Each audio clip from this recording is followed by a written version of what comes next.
सबसे ज्यादा पैसा अगर इकट्ठा किया गया बड़े बड़े लोगों को डरा के धमका करके, तो भारतीय जनता पार्टी ने सबसे ज्यादा पैसा इकट्ठा किया है। 6007 करोड़ रुपया एक साल में इन्होंने लेने का काम किया। उसमें जिंदल का नाम भी है। पहले इससे पैसा लिया गया, फिर इसे डंडा दिखा करके पटका पहनाया गया, और पटका पहना करके इन्होंने बीजेपी के दफ्तर में एक वॉशिंग मशीन रखी हुई है, उस मशीन में डाल दिया। 35 मिनट मशीन में घुमाया और 35 मिनट के बाद बाहर निकाल करके कहते हैं कोयला चोर कोहिनूर हो गया है। क्या जहां कोयला चोर को कोहिनूर बना दिया, जहां कोहिनूर कहा गया, वहीं साथियों एक बात और देखने की है।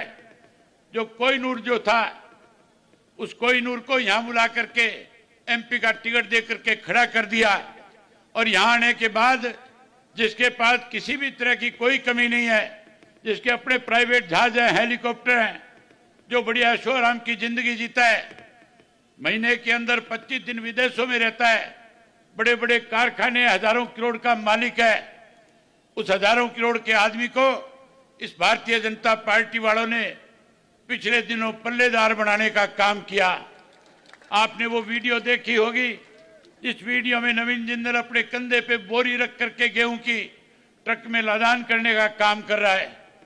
किस तरह से कोहिनूर को इन्होंने पल्लेदार बनाया, पहले कोयला चोर बनाया, फिर कोहिनूर बनाया, फिर पल्लेदार बनाया।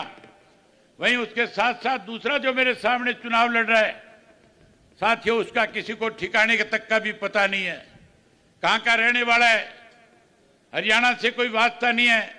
हरियाणा प्रदेश में 10 वर्ष में अनेकों एजिटेशन हुए हैं, अनेकों लड़ाइयां हमने लड़ने का काम किया है। चाहे मैं अपोजिशन लीडर था तब इस भारतीय जनता पार्टी को नकेल डाल करके रखता था, चाहे उसके बाद मुझे कभी भी हरियाणा प्रदेश की विधानसभा में इस बात को लेकर के मौका मिला, जब भी कभी बोलने के लिए खड़ा हुआ, मैंने सरकार को घुटनों के बल लाने का काम किया। साथियों एक बड़ी बात आजकल दोहराई जा रही है, एक बड़ी अफवाह आजकल यहाँ पर हरियाणा प्रदेश में विशेष रूप में कुरुक्षेत्र में फैलाई जा रही है। मैं जहां कहीं भी गांव में गया हूं, लोगों ने मेरे सामने ये बात रखी है, कांग्रेस के पास और भारतीय जनता पार्टी के पास आज कहीं भी खड़े होकर के ये कह करके वोट नहीं मांग सकती कि हमने आपके लिए कोई काम किए, ये कह करके वोट नहीं मांग सकते कि हम आपके संघर्ष के साथी हैं, हमने हरियाणा प्रदेश को क्या दिया है। केवल और केवल अफवाहें फैला करके लोगों में भ्रम पैदा करके वोट हासिल करना चाहते हैं। मेरे बारे में जगह जगह पे सोशल मीडिया के ऊपर ये बात फैलाई और चलाई जाती है कि अभय सिंह अगर चुनाव जीत जाएगा तो चुनाव जीतने के बाद भारतीय जनता पार्टी के साथ चला जाएगा, मोदी के साथ चला जाएगा। मैं आपसे एक बात खुल करके आज कह देना चाहता हूं, जहां साथियों मेरे से पहले सुखबीर बादल जी ने बहुत खुल करके कहा था कि आजकल की ये नेशनल जो पार्टियां हैं, ये रीजनल पार्टियों को खत्म करना चाहती है। जहां अकाली दल को तोड़ने की कोशिश करी, वहां इंडियन नेशनल लोकदल पार्टी को तोड़ने का काम किया था। ये नहीं चाहते कि रीजनल पार्टियां जो है वो कहीं ताकतवर हो जाए, इसलिए इस तरह की बातें कही जाती है। मेरे खिलाफ प्रचार किया जाता है कि मोदी के साथ जाकर के मिल जाएगा। मैं भरी सभा में एक बात आपसे कहना चाहता हूं, टोटल 545 सदस्य है, अगर 444 भी एक तरफ चले जाएंगे तो अभय सिंह चौटाला भाजपा के साथ नहीं खड़ा होगा। ना मैं भाजपा के साथ जाऊंगा और ना मैं कांग्रेस के साथ जाऊंगा। मेरी लड़ाई केवल और केवल हरियाणा प्रदेश के किसानों की लड़ाई है। मैं जहां आपके लिए जो आपका आदेश होगा, जहां कहीं भी आप कहोगे, वहीं आपके साथ खड़ा होकर के आपकी लड़ाई लड़ने का काम करूंगा, आपकी आवाज बनने का काम करूंगा।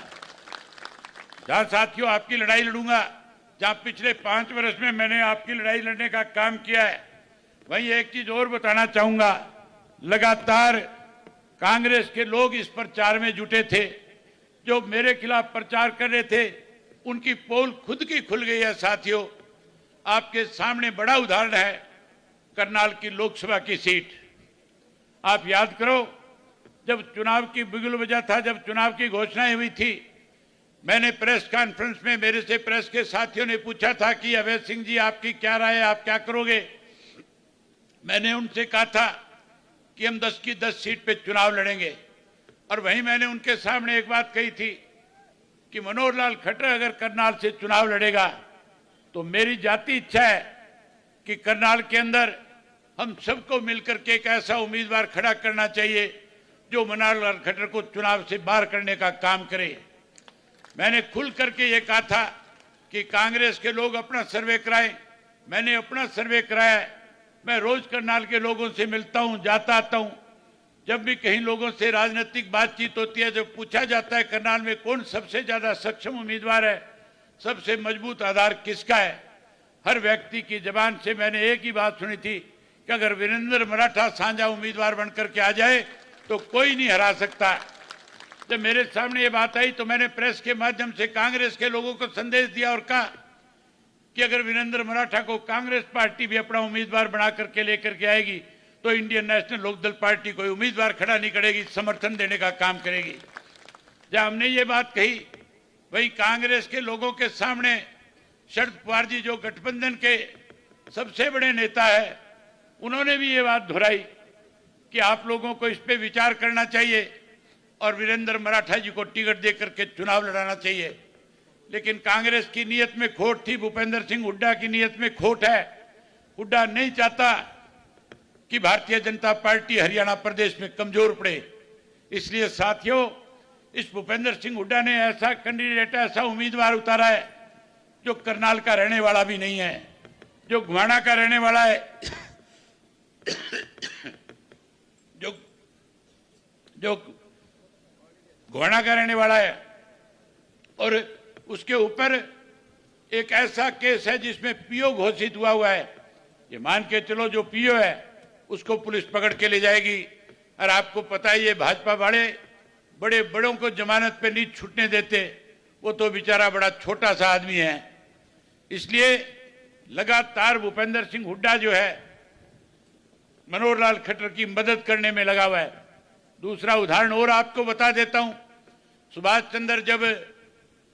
चंद्रा जब एमपी बना था राज्यसभा का, सोनिया गांधी जी से और हमारी आपस में बातचीत हुई थी। मैं अपोजिशन का लीडर था। उस वक्त में ये तय हुआ था हरियाणा की 2 सीटों पे चुनाव होना था।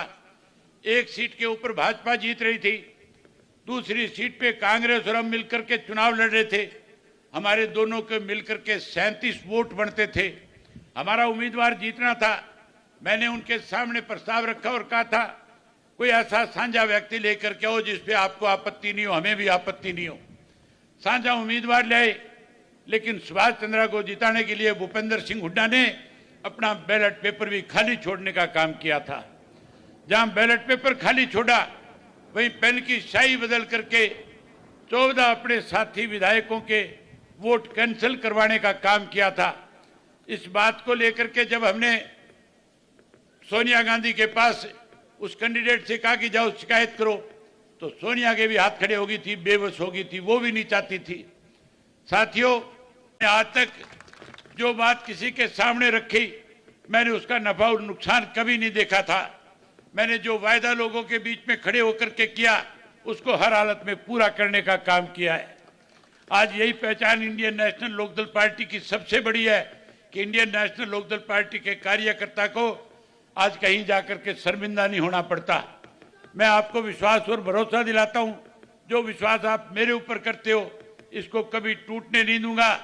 हमेशा आपकी ताकत बन करके आपको ताकत देने का काम करूंगा। आप मुझे यहां से जिताओ, जैसे ही आप मुझे यहां से जिता करके भेजोगे, मैं दावे के साथ कह सकता हूं कि 4 महीने के बाद जब विधानसभा का चुनाव होगा, 4 महीने के बाद इंडियन नेशनल लोकदल पार्टी की हरियाणा प्रदेश में सरकार होगी। और तुम्हारी सरकार बनने के बाद चौधरी ओम प्रकाश चौटाला ने फिर 6-7 गारंटियां आपको दी है। जाकर के लोगों से कह देना, जैसे ही सरकार बनेगी हम जो वायदे आज आपके सामने कर रहे हैं उनको पूरा करने का काम करेंगे। सरकार बनने के बाद जो पेंशन 100 रुपया है, जो हरियाणा प्रदेश के 5 लाख लोगों की पेंशन काट दी गई है, मैं आपके सामने भरी सभा में वायदा करता हूं हम उन 5 लाख लोगों को ब्याज के समेत पैसा उनके घर पहुंचाने का काम करेंगे। वहीं नई पेंशन बनाएंगे, जो 100 रुपये वाली आज 3000 है, उसको 7500 रुपया करके बुजुर्गों का मान सम्मान करेंगे। वहीं उसके साथ साथ ये मेरी माताएं बहनें हजारों की संख्या में आज आई हुई है। इन माताओं बहनों के साथ मोदी ने धोखा किया था, कहा था गैस का सिलेंडर मुफ्त में दूंगा, मुफ्त में देने की बजाय महंगा कर दिया। मैं आपसे वायदा करता हूं, सरकार बनने के बाद हम गैस का सिलेंडर हर महीने की पहली तारीख को आपके घर में मुफ्त में भेजा करेंगे। जहां गैस का सिलेंडर आपको फ्री में देंगे, वहीं 1100 रुपया हर गृहिणी के खाते में हर महीने की पहली तारीख को उसकी रसोई बढ़िया चले उसके लिए भी आया करेगा। वहीं उसके साथ साथ जिस गरीब आदमी के 9 लाख के पीले कार्ड काट दिए उनको बहाल करेंगे। चौधरी देवीलाल आवास योजना के तहत हर व्यक्ति को 100 गज के प्लाट में पक्का मकान बना करके देने का भी काम करेंगे। वही साथियों, आज बिजली के बिल ज्यादा आते हैं, बिजली के मीटर बाहर लगा रखे हैं। मैं भरी सभा में वायदा करके जा रहा हूं कि बिजली के मीटर जो बाहर लगे हुए हैं ये पाड़ करके मनोहर लाल खट्टर के घर पहुंचा दूंगा और ऐसे मीटर लगा करके दूंगा, ऐसे मीटर लगा करके दूंगा जिनकी गरारी साथियों 500 रुपए में आकर के बच जाएगी। उससे बड़ा बिल किसी का नहीं आने दूंगा। वहीं उसके साथ साथ नरेगा की मजदूरों की जो दिहाड़ी है वो पूरे 365 दिन चलेगी और 500 रुपया प्रति दिन के हिसाब से देने का काम करेंगे।